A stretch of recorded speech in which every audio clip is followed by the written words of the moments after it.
한 해를 보내고 새해를 맞이했습니다. 2006년도입니다. 우리에게는 참으로 귀한 해입니다. 교회 비전 2020을 향해 첫 발을 내딛는 해이고요. 창립 1주년을 향해 가는 또 해입니다. 제 재직도 오늘 임명하게 되고 구역장도 더 많이 세웠고 영화부와 청년이부 만들어지고 또 이제 2006년 말고 2007년부터는 우리 교회 학교 아이들이 이제 졸업과 더불어 해외로 나가서 비전 트립을 하게 되는 모든 것을 준비하는 해가 올해입니다.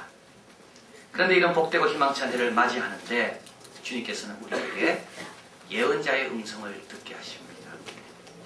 듣기 부담스러운 말씀을 듣게 하십니다. 아브라함 햇셀의 표현을 들리면 예언자들은 한 옥타브 높게 말하는 자입니다. 하늘이 어떻게 보는지를 정확하게 알려주는 자. 다른 사람의 귀에는 들리지 않는 그 울음소리를 듣고 우리에게 회개하라고 외치는 자. 그런데 이 예언의 말씀을 대하면서 어떻게 오늘 우리 한국 사회가 처한 상황과 딱 그대로 들어맞는지, 황우석 박사의 논문 조작과 예언자의 말씀이 얼마나 그렇게 일치하는지, 바람을 심어 광풍을 거둔다는 말씀이 있는데요, 작은 걸 심어 광풍을 거두는 그 결과를 우리가 보고 있습니다. 호세아 7장은 달궈진 화덕과 같다는 말씀하는데 지금 우리 국민들의 마음이 달궈진 화덕과 같습니다. 이쪽으로 확 갔다가 저쪽으로 확 갔다가. 그리고 하나님부터 오는 심판은 현재 사람만이 아니라 그 뒤에 있는 사람을 위한 것이다. 수치스럽고 안타깝지만 후대 과학자들, 후배들을 위해서 꼭 필요한 과정이다. 그래서 이번 사건을 접하며 우리는 몇 가지 교훈을 깨닫습니다. 첫째는 큰 자는 적은 죄를 지을 수 없다는 겁니다. 여러분, 큰 자는 적은 죄 지을 수 없습니다. 아이가 지은 죄하고 그 집의 가장이 지은 죄하고 그 집에 미치는 영향은 다릅니다. 큰 자는 작은 죄를 지을 수가 없습니다. 두 번째는 한 사람에게 너무 많은 것을 주어지면 타락하기 쉽습니다. 어느 누구도 감당할 수 없습니다. 권력과 명예와 돈과 이게 한꺼번에 다 주어지면 어느 누구도 감당할 수가 없습니다.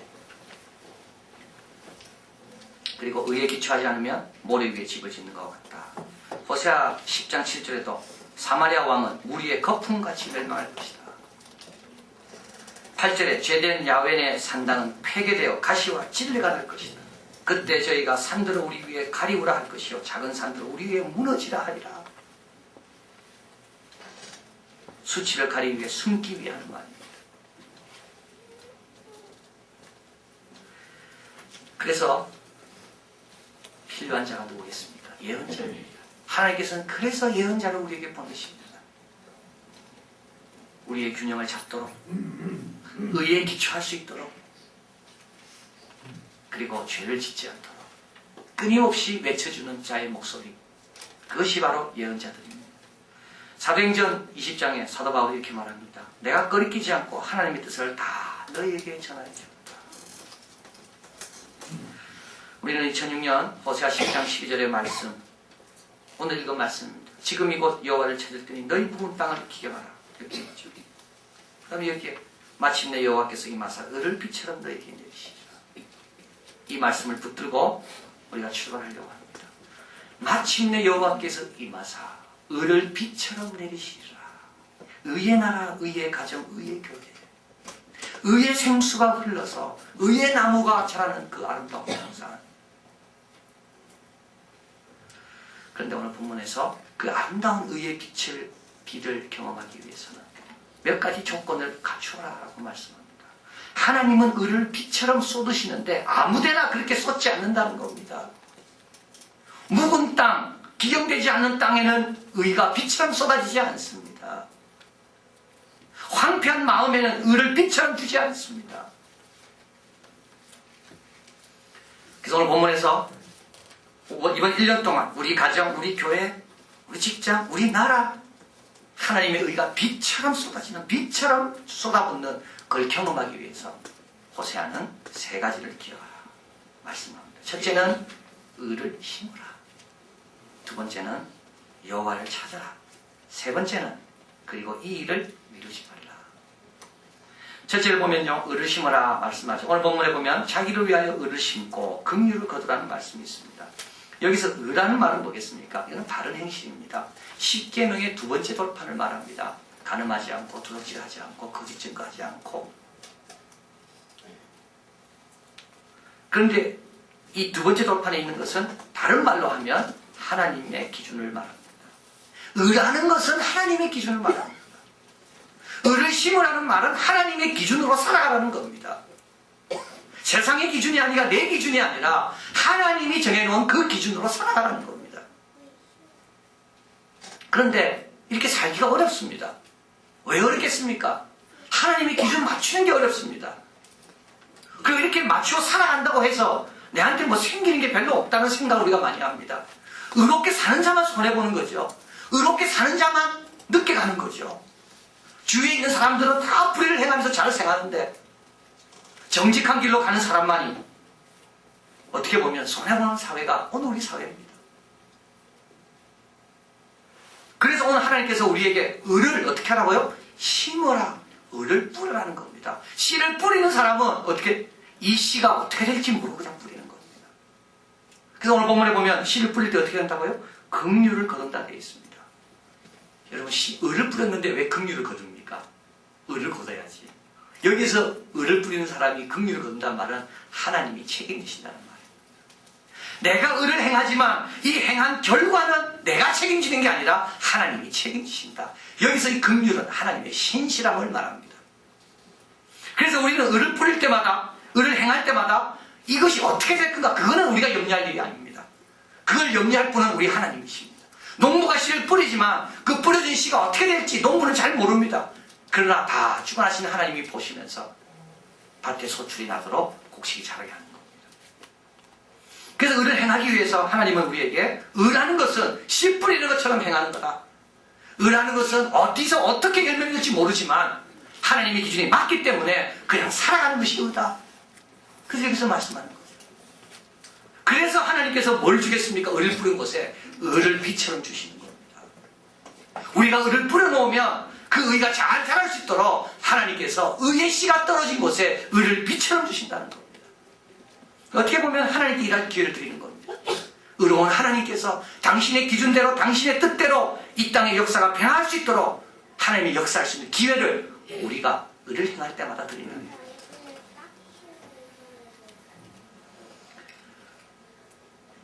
그리고 또 오늘 본문에서 자기를 위하여 을을 심으라 하고 말씀합니다. 여러분, 을을 심는 것은 자기를 위한 거라는 겁니다. 을을 행하는 것은 어떻게 보면 힘들고 손해보는 것 같지만 을을 행함으로 내가 누릴 수 있는 게 더 많다는 겁니다. 뭐가 있습니까? 의인의 강구는 역사하는 힘이 많다 그랬습니다. 의인 10명만 있으면 소돔과 고모라를 구할 수가 있습니다. 을을 위해 핍박받는 자는 상이 크다 그랬습니다. 금그릇 은그릇이 아무리 많이 있어도 우리 하나님은 깨끗한 그릇만 쓴다 그랬습니다.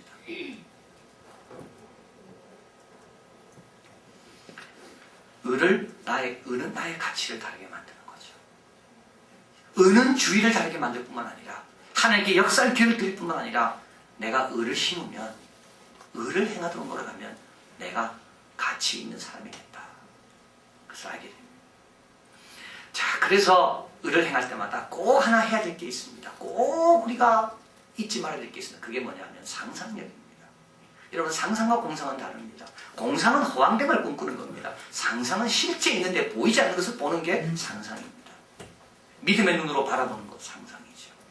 보이지 않는 하나님을 믿음으로 여기 와서 경배하는 것, 이건 우리의 건전한 상상입니다. 을을 행할 때마다 어떻게 해요? 이 의의 씨가 어떻게 하나님의 역사 가운데 열매를 맺을까? 그걸 상상하는 겁니다. 내가 을을 행할 때마다 나는 하나님 앞에 엎드려 기도하는 신실한 종으로 되는구나. 내가 의인으로 살아갈 때마다 우리 지역과 우리 가정이 하나님의 사랑과 돌보신 가운데 있겠구나. 토마스 프리드만이 적은 세계는 평평하다 책에서 그는 이제는 세계가 평평하게 되었다고 말합니다. 과거에는 세계가 평평하다 했지만 다시 둥글다 되어 있잖아요. 그러다가 이제 다시 평평하게 되었다. 이 말은 뭐냐면 누구나 다 의사소통이 가능하게 된다. 저 뒤에 있는 사람 모르고 그런 게 없다는 거죠. 세계가 평평하기 때문에 똑같은 선에서 출발한다는 말이에요. 정보의 공유로 인해 이제는 인도 사람들이 미국 가지 않고도 인도에서도 미국 사람들의 상담 전화를 다 받는다. 광케이블이 연결되어 있기 때문에. 과거에는 미국 인도 사람이 미국 가려면 비자 받기가 너무 어려웠지만 이제는 미국 안 가도 미국 회사에 인도에 있는 미국 회사에 취직해서 미국 사람들의 전화 상담을 다 한다. 월마트 세계에 흩어져 있는 공급업체에게 실시간으로 이 물건이 얼마 나갔고 얼마 들어왔고 즉각 반응해서 공급이 될 수 있도록 아파치라는 프로그램이 있다고 합니다. 이 아파치라는 프로그램은 오픈 코딩이다. 오픈 소싱. 그래서 아파치라는 프로그램이 하나 나오면 다운로드 쉽게 받아서 다 공짜로. 그 다음에 관심 있는 애들 이걸 또 다시 업그레이드 시켜서 다시 올려놓는다. 그러면 또 관심 있는 사람이 또 그걸 다운로드 받아 더 업그레이드 시켜서 또 올려놓고. 그래서 이 아파치 프로그램은 어느 누구도 돈 주고 사는 사람 없이 스스로 무료로 다운로드 받아서 업그레이드 시켜 올려놓는데 이거 프로그램이 너무 좋아서 IBM이 사갔다는 겁니다. 그런데 이렇게 스스로 다운로드 받아서 업그레이드 시키는 사람들은 뭘 위해서 그러는가 하면 내가 이 정도 실력이 있다고 해서 보여주기 위해서 이 세계에 있는 이 프로그램에 있어서 내가 그래도 뭔가를 기여했다는 그 자부심 하나 때문에 그렇게 열심히 일한다는 거죠. 그러면서 그는 말합니다. 이런 시대가 됐다는 겁니다. 그래서 글로벌이 세계화라는 게 3단계로 이루어진다면 첫째는 국가가 세계화를 했고 두 번째는 기업이 했다면 이제는 개인이 할 수 있다는 거죠. 그런데 이런 좋은 여건이 갖춰졌기 때문에 여기에 뭐가 제일 중요하냐면 상상력이 중요하다는 거예요. 이런 걸 가지고 엉뚱한 걸 꾸미는 사람들이 있다는 겁니다. 이게 대표적인 사람이 이 사람의 표현에 의하면 테러리스트들입니다. 이런 모든 환경을 다 이용해서 어떻게 월드 트레이드 센터를 우리가 폭파시킬 건가. 그런 정보들을 다 공유한다는 거예요. 그래서 그런 말합니다. 이런 시대일수록 상상력이 중요하다. 어떤 상상력이 하는가? 그러면서 그는 미국 정부를 비판합니다. 미국 정부는, 현 정부는 지금 미국이 가지고 있는 꿈의 제조 공장의 그 기능을 다 멈춰버렸다는 겁니다. 그리고 지금 뭘 상상하는가 하면 9.11만 상상한다는 겁니다. 테러들과 어떻게 전쟁할 건가? 테러들을 어떻게 무찌를 것인가? 테러들을 어떻게 죽일 것인가? 그러면서 그는 이렇게 말합니다. 9.11이 미국을 상상하게 만들지 말아라. 미국의 상상력이 테러범들에 의해서 지배받지 말도록 해라. 우리는 어떻습니까? 우리의 상상력이 뭐에 의해서 지배받습니까? 하나님의 권세와 하나님의 능력과 하나님의 사랑입니까? 우리가 행하는 모든 의리를 하나님께서 다 그것도 열매 맺게 하시면 그 상상력입니까? 아니면 의를 행하면 힘들고 괴롭고 남보다 경기도 처지고. 오늘 본문에 한번 가볼까요? 성경이에요. 2절입니다. 같이 있습니다. 저희가 두 마음을 품었으니 이제 죄를 받을 것이라. 하나님이 그 제단을 쳐서 깨치시며 그 주상을 헐으시리라. 여기 두 마음이 나옵니다. 여러분, 두 마음을 가지면 언제나 상상을 할 수가 없습니다. 하나님을 모르는 게 아니죠. 그러면서도 왜 하나님의 풍성함을 그리지 못하는가? 두 마음이기 때문에 그렇습니다. 초점이 하나로 맞춰져야지만이 하나님이 제대로 보이는 겁니다. 초점이 여러 군데로 가 있으면 하나님이 보이긴 보이지만 분명하게 안 보입니다. 의가 빛처럼 쏟아지게 하기 위해서 어떻게 해야 됩니까? 의를 심어야 됩니다. 근데 이 의는 누구만이 심을 수 있는가 하면 뿌려진 이 의가 하나님의 도움과 역사 가운데 마음껏 자라게 될 것이다. 이 뿌려진 의의 씨앗은 결코 헛된 것이 아니다. 그것을 건전하게 그려보는 사람만이 의의 씨를 뿌리는 겁니다. 자, 그래서 하나님께서는 첫째, 의의 씨를 뿌려라. 그러면 내가 그 씨가 자랄 수 있도록 의를 비같이 내리시리라. 두 번째로 오늘 본문에서 하나님께서 이제 의를 비가처럼 경험하기 위해서는 여호와를 찾으라고 말씀합니다.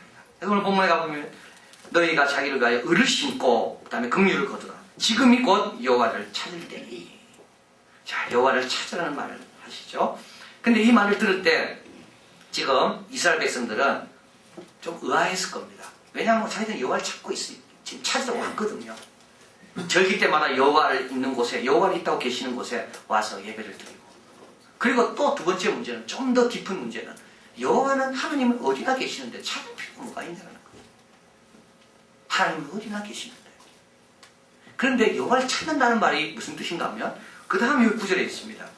너희 묵은 땅을 기경하라고 되어 있습니다.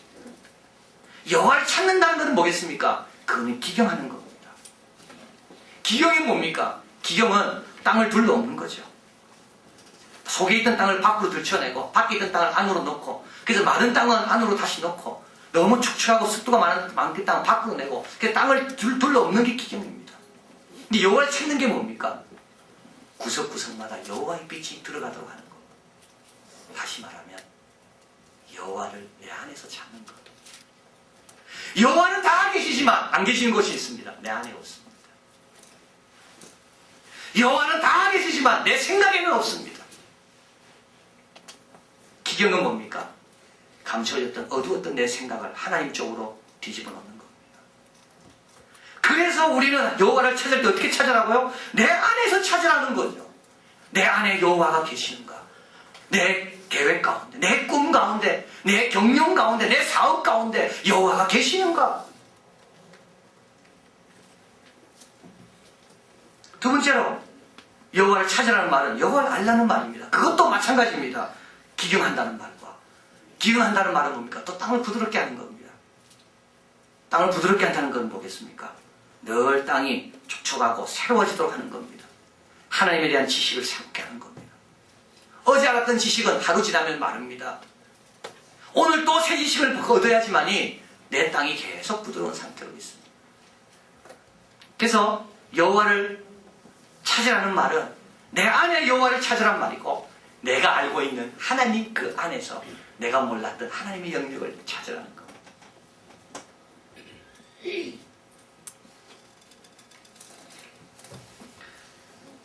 콜럼버스 항해록이 있죠. 콜럼버스가 세척의 배를 끌고 인도를 향해 간다고 가는 곳이 바로 아메리카 대륙을 발견한 겁니다. 그 항해 일지가 이제 있습니다. 그래서 어떤 분이 이렇게 말했습니다. 콜럼버스 항해 일지를 보면 거기에는 늘 항해했다는 말이 제일 많이 나온다. 그래서 제가 봤는데요, 진짜 그렇더라고요. 항해했다는 말이 많이 나옵니다. 8월 3일에 출발했죠. 8월 5일입니다. 계속 항로를 유지하면서 하루 종일 42리그 이상을 항해했다. 9월 8일입니다. 새벽 3시 동북풍이 불기 시작해서 항로를 서쪽으로 잡았다. 9월 9일 16.5리그를 항해했다. 계속 항해합니다. 그런데 아메리카 대륙에 들어서면서 그의 일지는 바뀝니다. 11월 25일 나는 이루 말할 수 없이 기쁘고 즐겁다. 11월 17일 세상에 이곳만큼 좋은 것이 없을 거라고 화가 난다. 왕에게 편지합니다. 비옥한 땅, 폭염도 호감도 없는 기후, 맛좋고 깨끗한 풍부한 물들, 평생 동안 결석으로 시달려온 한 노인 선원이 있었는데 이곳에 이틀 보낸 후 모두 나았습니다. 왕께 부탁합니다. 이곳에는 그리스도 교도만이 이주할 수 있도록 해주십시오. 이곳에 하나님의 아름다운 왕국을 우리가 만들고 싶습니다. 콜럼버스가 스페인에 있지 않고 더 넓은 세계를 향해서 출발했기 때문에 그는 그가 몰랐던 세계를 발견하게 된 겁니다. 여러분, 우리는 어떤지 모르겠습니다. 하나님이 알고 있는 거, 내가 알고 있는 거 다 아닙니다. 하나님이 제발 우리한테 그럴 것 같습니다. 나를 좀 알아가. 내가 얼마나 위대한지, 내가 얼마나 능력이 많은지, 내 지혜가 얼마나 풍성한지 나를 내버려두지 말고 좀 나를 탐험해 보아라. 어저께 아는 것이 다가 아닙니다. 지난달에 1년 전에 경험했던 게 다가 이미 그 묵은 땅이 되어 있습니다. 그걸 기경해야 됩니다. 부드러운 땅으로 만들기 위해서는 오늘 또 내가 하나님에 대한 새로운 것을 발견해야 되는 겁니다. 단테 알리기에리가 적은 신고, 지옥과 연옥 그리고 천국을 상상 속에 다녀온 것을 기록한 것이 단테의 신고입니다. 그는 이렇게 말합니다. 일생의 반평생을 지냈을 무렵 나는 다른 길에서 벗어나 어두운 숲속에 들어가게 되었다. 그 숲이 얼마나 거칠고 무서웠던지 생각만 해도 두려움이 절로 솟아난다. 죽음도 그보다 더 무섭지 않으리. 그러나 나는 거기서 귀중한 선을 만났으니 내가 만난 선을 보여주려면 거기에서 본 다른 모든 것을 말해야 하리라. 그러면서 지옥부터 시작합니다. 다음에 연옥으로 갑니다. 그 다음에 천국으로 갑니다. 그리고 그는 이렇게 고백합니다. 아, 인간의 지성이 다다르지 못할 지고의 빛이시여. 내가 지금 묘사하는 것은 단지 그 빛의 깜빡거림입니다.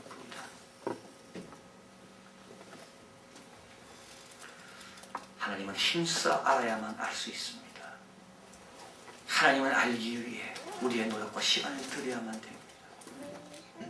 그럴 때 하나님께서 당신을 비추시는 을을 빛처럼 우리에게 쏟으시는 겁니다.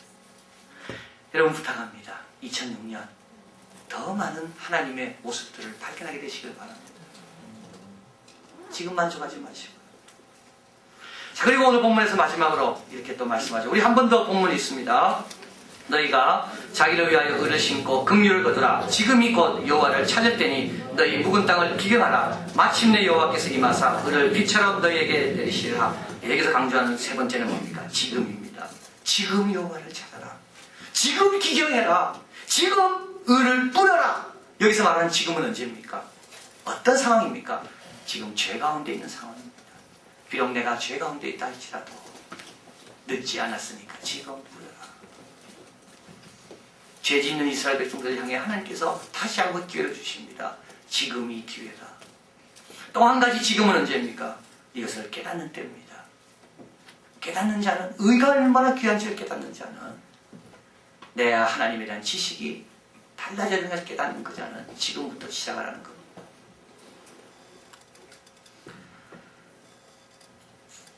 그래서 스펄전 목사님은 여기서 세 가지를 이야기합니다. 하나는 젊은이들이여 지금이 여호와를 찾을 때다.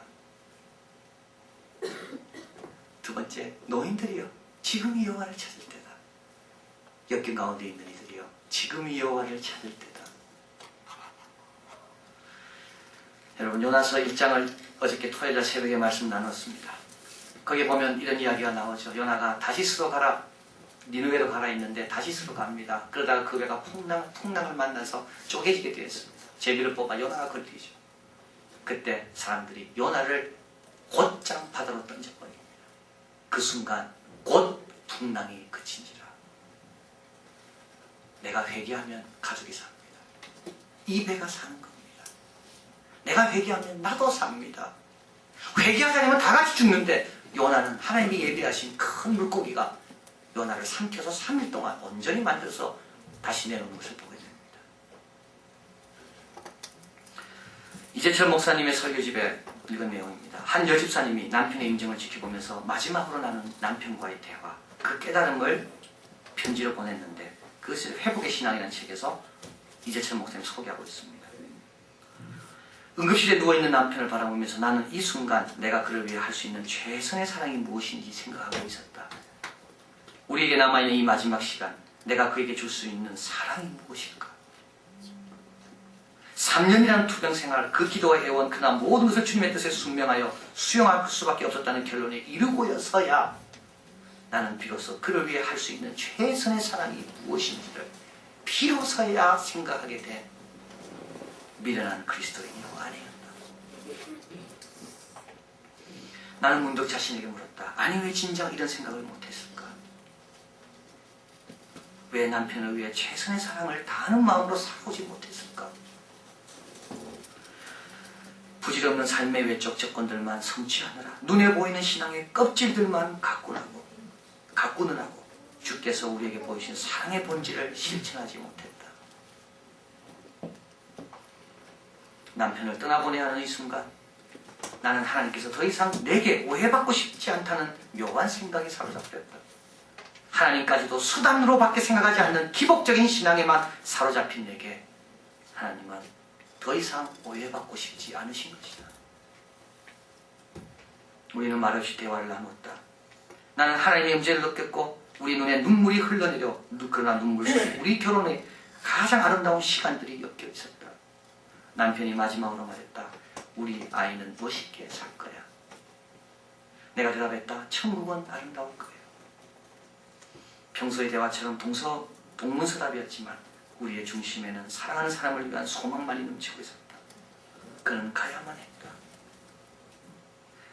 아이와 나는 하나님께 가장 좋은 길을 인도해달라고, 고통 없이 가게 해달라고 기도했다. 먼저 가세요. 천국에서 만나요. 그는 고개를 끄덕였다. 나는 말한다. 우리는 하나님 앞에서 너무 고집스러웠어요. 나의 마지막 말에 그 역시 고개를 끄덕거리며 눈물을 흘렸다. 죽음은 참으로 평화스럽고 비장하게 아름다웠다. 나는 울 수가 없었다. 너무나도 강한 성령님의 임재가 종용히 하라고 강권하셨기 때문에. 오늘 여기서 말합니다. 내일도 미루지 말라고. 요나가 던지는 순간 풍랑은 잠잠해졌습니다. 을을 부리는 것을, 하나님을 아는 일을, 내 속에 하나님을 발견하고 빨리 하나님을 더 치고는 그 일을 이루지 말라고. 마침내 을을 빛처럼 주실 겁니다. 기도하겠습니다.